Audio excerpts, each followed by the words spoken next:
Hello, I'm the Angry Spork, taking issue with X-Files conspiracy. Previously, the lone gunman encountered Ninja Turtles fighting vampires, then helped Optimus Prime and Bumblebee rescue Ratchet from the clutches of the mysterious Skylogic systems. After these harrowing experiences, they got the samples they need for Agent Scully to create a cure for the deadly virus prophesied to kill millions by turning them into pincushions. Too bad the trio have some unexpected visitors outside their motel door. We continue with X-Files: The Crow.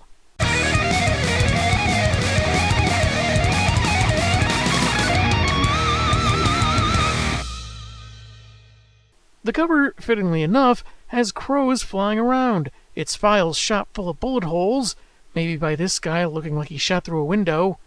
Oh, great. Who created a gun that shoots through dimensional space from fictional stories? As well as a picture of an overturned squad car and a police officer on fire, and looking rather sheepish about it, too. Written by Denton J. Tipton, with art by Vic Malhotra and Matthias Lopez, we begin with two cops driving down U.S. Highway 50, specifically the ones the lone gunman tried to get assists from in Part 1. Yes, we've traveled back several days and get more context of their conversation. They're actually having a bit of a tiff. They're trying to arrange a romantic meeting, and Bernie, the driver, recalls how previous plans were canceled because his partner Robin had to attend her mother-in-law's birthday party, who hates Robin enough already. The icy glares during the holidays are bad enough, but she also plays NWA's F the Police outside our house every anniversary. He says it's not healthy for her to stay in her marriage as long as she has, feeling that he's listened to her talk about her husband's every offense and is unable to do a thing about it. She tells him he doesn't have to worry about it, and the panel cleverly takes the shape of a broken heart as worry overtakes Bernie's face. But it's all a fake-out, as she told her hubby she's moving out. This is the fantastic surprise mentioned previously, and she's got more to say when the gunman's van bumps into them while being chased by the Skylogic goons. Since this shows a menace for public safety, Bernie is well within regulations to pursue. Our hackers, meanwhile, were apparently trying to piece together how the suits shooting at them knew they were looking into Skylogic, and they conclude it has something to do with the NSA monitoring web searches. The question is, why does the government not want them to know about Skylogic systems? They all smile as they share the same thought. It's a conspiracy! Man, I wish we had harmonized that well at the talent show. We got totally upstaged by those college kids that claim to be cyborg assassins from the Canadian shadow government. Their pursuers, according to Robin, have federal license plates, and the cops are curious why they're attacking that van. But their only answer is being fired upon, and a bit more detail of them swerving, hitting the goons, and causing them to hit the truck trailer as the cruiser flips over the barrier and crashes, landing upside down on the median strip. The gunmen continue driving, feeling the cops saved them, and trying to help them now would mean their deaths. Better to use this sacrifice to bring Skylogic to justice. It's mildly inconsistent from how it looked before, but there are more pressing matters. As the two officers profess their love for each other, Robin's last words are to reveal her other surprise, that she's pregnant. But the real father is the Wolfman! Bernie unbuckles to try and help, begging her to stay with him. And to explain why the Skylogic goons stopped chasing the gunman, one has reached a gun inside the damaged car at the restrained officer. There's gunfire, followed by some black panels gradually filling with smoke, Bernie narrating as he tries to find his lover and thinks he's burning inside the car. Dying after having an extended affair with a married woman. Guess now we know why he's on fire on the cover. That's a clean burning hell, I tell you what. Actually, he's inside the Alexandria crematorium, so I guess he was put in with his uniform still on. Maybe that's procedure with police, I don't know. He screams in horror, leading someone on the outside to inspect it and allow him to get out. But so quickly that the operator couldn't see what happened, as a crow was perched nearby. The bird is actually the lead mortician, and he's about to berate his unpaid intern for letting a corpse run out of the furnace. Again. Bernie returns home, finding the power turned off, that he's been out for 3 days, and is concerned if anyone's fed his cat, or dog, they never specify his pet. He wonders how a crow got into his kitchen when the fowl begins speaking into his mind. It's revealed that he's very much dead, a sizable hole shot through his eye out the back of his skull, but he has a chance to avenge Robin and their unborn son with this one extra life. I guess before he died, Bernie must have eaten a white mushroom with bright green dots on it. That, or a tiny picture of his own face. Despite his non-living status, time is still a factor, and there's more at stake than just his own vengeance. A ghostly pelican bet me that you can't find your killers before next Wednesday. There's a 5-pound seed bell on the line, so don't let me down, Bernie. While they were in a New York motel, more future articles have decrypted for the lone gunman, with a bleak outlook about the virus. There's also an article about the deceased state troopers on Highway 50, making things even more somber. I do wonder if police investigators realized Bernie didn't die in the crash, and when he received his fatal wound, but maybe that's all part of the conspiracy of the story, because it doesn't get explained. Byers reads an additional document about the Inuit legend about the crow, how such birds carry souls to the land of the dead. Yet, should a terrible event prevent the spirit from finding rest, the bird brings them back to make things right, which makes Langley worry the cops are going to return to seek revenge on the trio. You did kind of indirectly cause their deaths, but I think intent does matter, so while questionably irresponsible, maybe each of you just get kicked in the crotch. Bernie is getting on a midnight train, not to Georgia, but hopefully justice, as the crow explains that while his burns from the furnace healed, his death wound remains, concealed by his glasses and I guess his hat, because he carried it with him from beyond the proverbial grave, as well as the whole soul unable to rest angle, which is explained with a less than accurate analogy. Bernie is just happy the avian knows where they need to go, since he apparently tried to look up the attacker's plates and came up with nothing. Hours later, at his old police headquarters, Bernie's superior officer is watching footage of the murdered cop use a computer, and told by a deputy that the plates he ran were federal, and classified beyond even the chief's clearance. He tells the cop that this is more trouble than it's worth and should be forgotten, and makes it clear not to let this get leaked to the press before dismissing him. As the confused officer leaves, the chief makes a call, telling someone on the other line their bloodhounds have an extra tail. Having it surgically removed might be too expensive, so consider giving your mutant dog a career as a sideshow attraction. He was contacting these Skylogic suits, who leave a black van outside the motel the gunmen are staying at, after their adventure with the Autobots in the last chapter, joined by a squad of armed men. Keep your eyes peeled. Room 1013. You hear that, minions? We're security contractors. We are always on alert. And we only worked for Gru once. We have nothing to do with those weird yellow Tic Tacs. Bernie drops in, literally, taking out a couple of the men, causing 2 others to waste each other, and scaring off the last 2 when a shot through his neck heals up in seconds. No effing way! For a mercenary to witness something so unusual as that, and running in fear, it's weird that he's polite enough to take the time to avoid swearing. Grollick's texts would have actually made more sense, all things considered. The gunfire alerts the gunman, since Frohickey fell asleep while on watch, and they hurry to get out, when the Skylogic agents bust in, and a carefully placed bucket falls from the doorframe onto one's head. The hackers stop to laugh at how they fell for the oldest trick in the book, only for the bucket to be gone on the next page, and the suits about to shoot them. Son, you are dumber than a bowl of mice. Probably should have tackled them, thrown a chair, put something in the bucket that would have blinded him, anything to take advantage of their confusion when you had the chance. But you decide to snicker at your own childish prank, so the Inuit spirit crows have deemed you too stupid to warrant avenging your deaths. Bernie crashes through the window, even though the open door was right there, and punches out the guy agent. The lady agent, earlier called Harris, puts 3 shots at him, but of course that doesn't put him down. And yeah, it kind of looks like Guy Agent teleported or something, because Bernie was close enough to punch him, but now he's across the room, and now Harris and the trio are closer to Bernie, and this doesn't make any sense. Ow, that hurt my brains. But Secret Agent Moron has had enough, and plans on ending the nerds here and now, leading to a kind of quick-draw showdown as Bernie reaches for his sidearm, and they both fire. The bullets impact against each other in midair, fall to the floor, and everyone's so psyched at that random, once-in-a-billion occurrence, they forget all the murder they were going to do and start collaborating on a letter to the Mythbusters. No, Harris is fatally struck, and Langley was saved by his laptop. Bernie takes the other agent's gun and prepares to take his life as payment for Robbins. Making the connection between Inuit lore and the guy who just saved them, Frohickey pleads that this isn't justice, putting one between the killer's eyes like he intends. And Bernie seems to agree, but is just so hurt by everything. and that's when the last agent suddenly seizes and falls over dead. Later, back on the road, the gunmen aren't certain if he had a hollowed-out tooth filled with cyanide, but he probably didn't have a heart attack, since he didn't show any symptoms before he died. Pro-Hickey figures, based on watching the TV show Ghost Whisperer, that Bernie still has unfinished business before he crosses over. But he already did cross over. With you, which is why I'm covering this story on my show right now. Duh!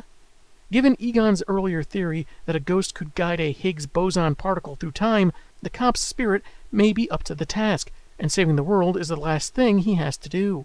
We see Bernie ride the top of a train back to Virginia, and the comic ends on his lifeless body next to Robin's grave, holding a bouquet of flowers, his soul finally at rest, and a crow perched on the tombstone. Adulterer kills one of his lover's killers, and has second thoughts about killing the other one before he dies of unknown causes. Now that's romance! Yeah, they may have genuinely loved each other, and one may have been in a troubled marriage, but none of that excuses cheating, so I have a hard time feeling all the lovey-dovey vibes this seems to want to invoke.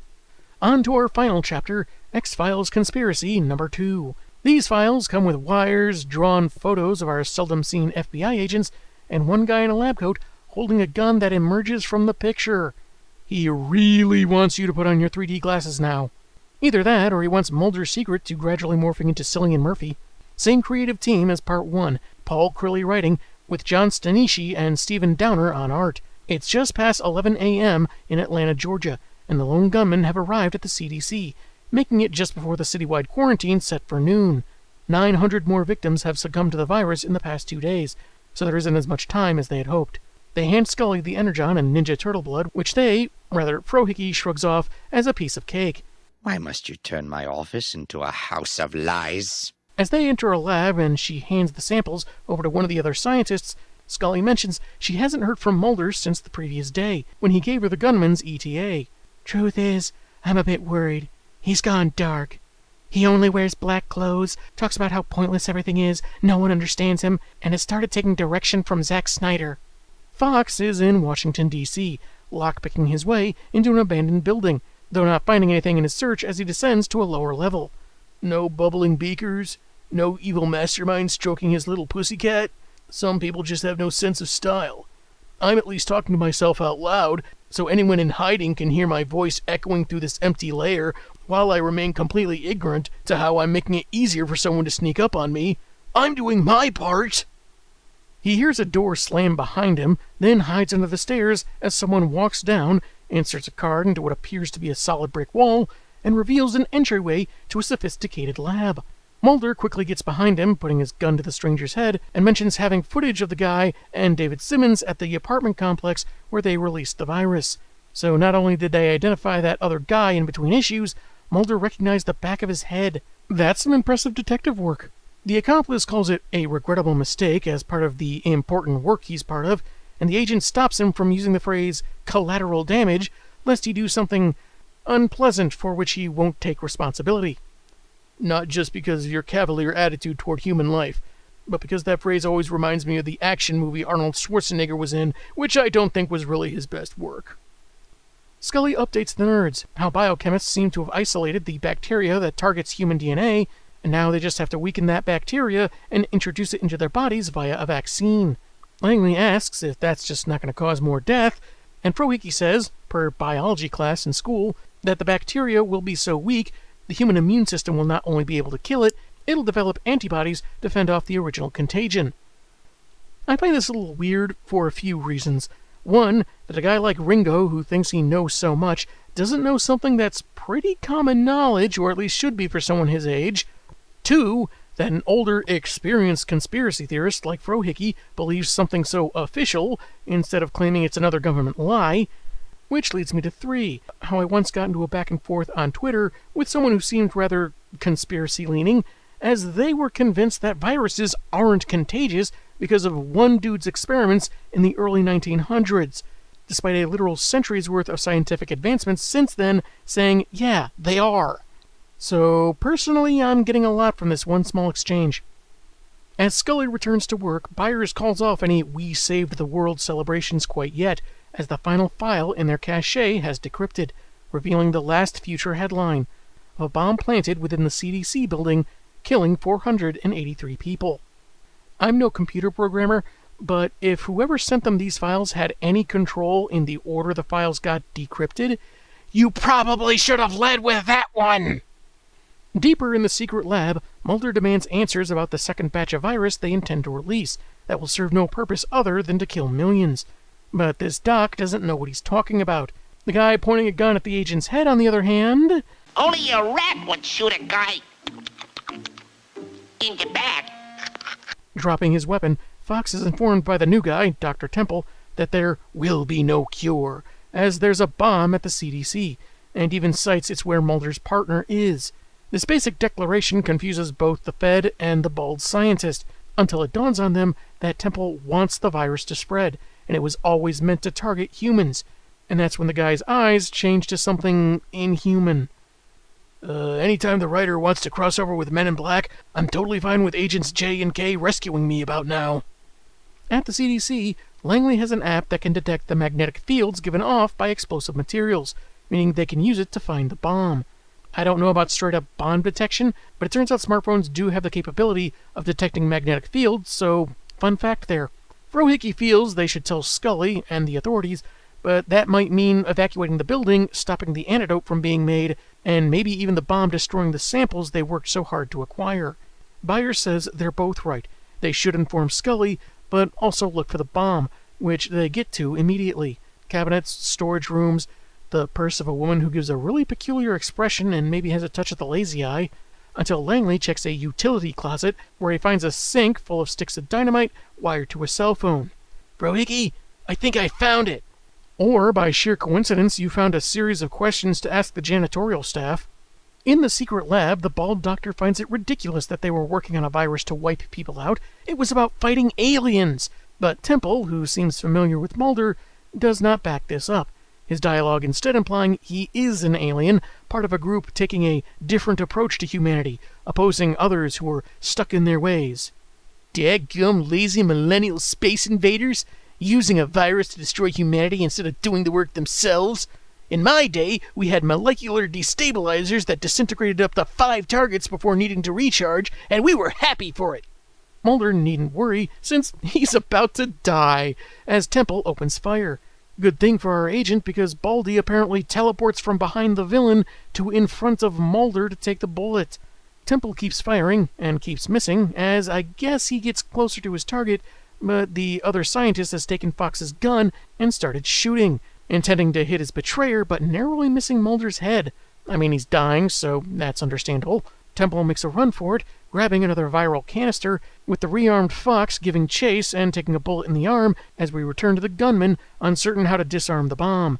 They could ask people online, but aside from those who would argue about whether the weapon is real or not, someone might lie in hopes of seeing what an explosion looks like. It's really disheartening how realistic those two possibilities are. Some resource Langley checks says a bomb of this type is usually triggered when someone dials the number for the attached phone, so they put it on flight mode so it doesn't receive any calls, effectively disarming it. They're all relieved, walking away from the closet, until Byers double checks, saying that it might not be the incoming call that sets it off, but the vibrate function, which could be activated by the stopwatch or alarm apps. If I blow up, aren't you going to die too? I hadn't thought of that. They race back to the bomb and end the stopwatch with 7 seconds to spare. Meanwhile, Mulder has chased Temple to the roof, where he's about to put the canister into a small tower-like device, but the agent shoots him dead before he has the chance. He then calls Scully about how he saved the world, though those eggheads at the CDC developing the cure have sure earned some credit, and she says that the gunman took care of the bomb. They took such good care of it, they think they're responsible enough to have a WMD of their own. If not a small nuke, then at least a Scud missile. With the vaccine on the way, the end of this threat is in sight as Mulder looks out at the sunny DC landscape. Byers points out the time left, calling it 007 and doing a James Bond imitation. Those colleagues dispute that, as there are 3 zeros, and after their friendly debate, they share a hearty laugh. They walk through the CDC halls, making bad impressions and Langley suggesting they get some grub, specifically fusion cuisine, because the virus was a fusion and all. While everything seems resolved, there's still the matter of who originally sent the lone gunman all that data.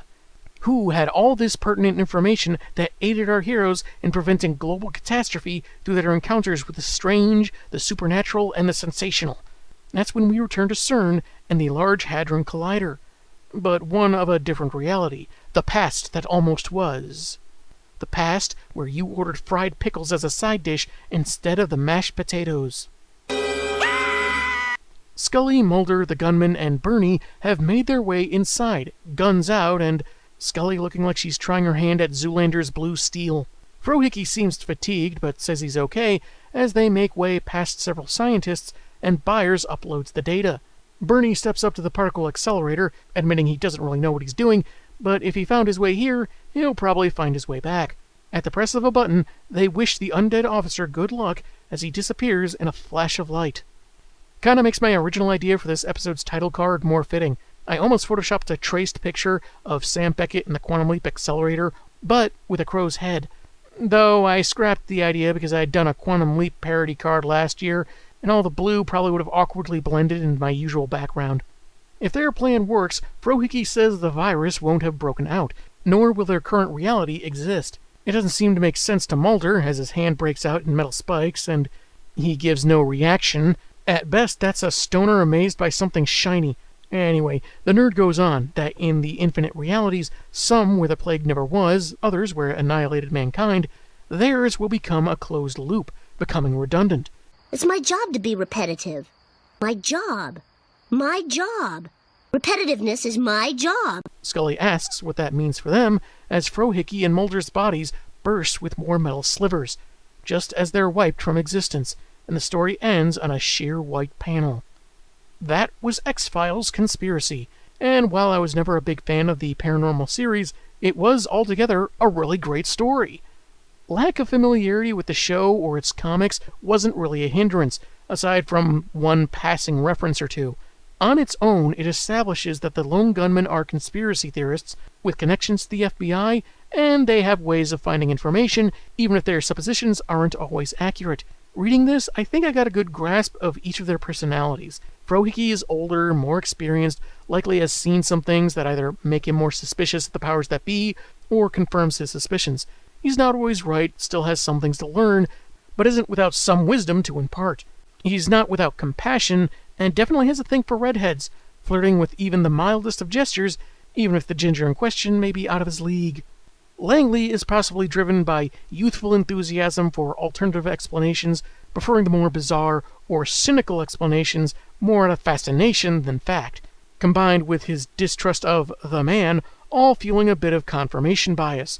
He's kind of like Frohickey, but with less first-hand experience that would at least lend some credibility.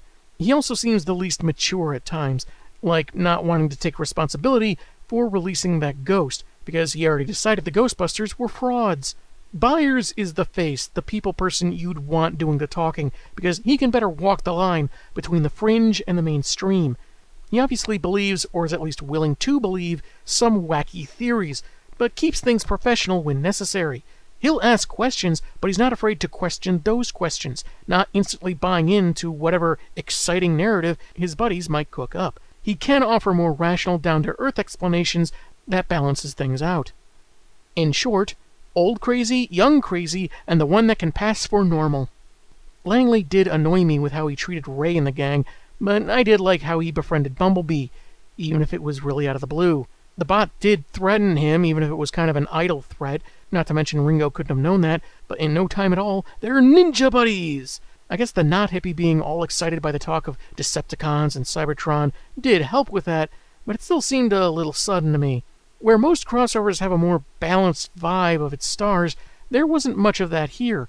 We didn't get into any arcs for any of the crossover characters, one friendship developing across them, and as far as getting more than standard traits, the most we get is Leonardo dealing with the trauma of losing to the Foot Clan, which is largely unspoken. His brothers are either skeptical or more concerned with other matters, but Leo takes a chance that these nerds are on the up and up, possibly his way of moving past his own pain. But I could be totally off base. Overall, the Busters, the Autobots, and the Turtles almost felt akin to guest stars, probably because each chapter progressed into the next so fluidly, with only the gunmen being consistent. Yet that doesn't stop them from being fun stories. The Crow is a bit of an outlier there, more focused on Bernie while filling in some gaps, like explaining why those Skylogic agents stopped chasing the hackers. though with a bit of inconsistency, like the cruiser crashing differently from issue 1. Maybe they thought if they changed it in part 5, their insurance would cover it. Most of the chapters are pretty light, tonally speaking, but given we open on horrifically pointy corpses and the Crow restores a cop with a see-through skull, I don't know if I'd recommend it for very young readers. Nevertheless, everything worked excellently to tell a very well-constructed story. The X-Files dealt with all sorts of unexplained wackiness that could have been aliens like the Transformers, supernatural like the Crow, fringe science like mutagen that could create the Teenage Mutant Ninja Turtles, and the theoretical science of spirit-assisted time travel as explained by Ghostbuster Egon Spengler. It explains these birds that have Langley's hair and some freakish version of his face. They're crows, foreshadowing the connection between the Crow and Egon's theory.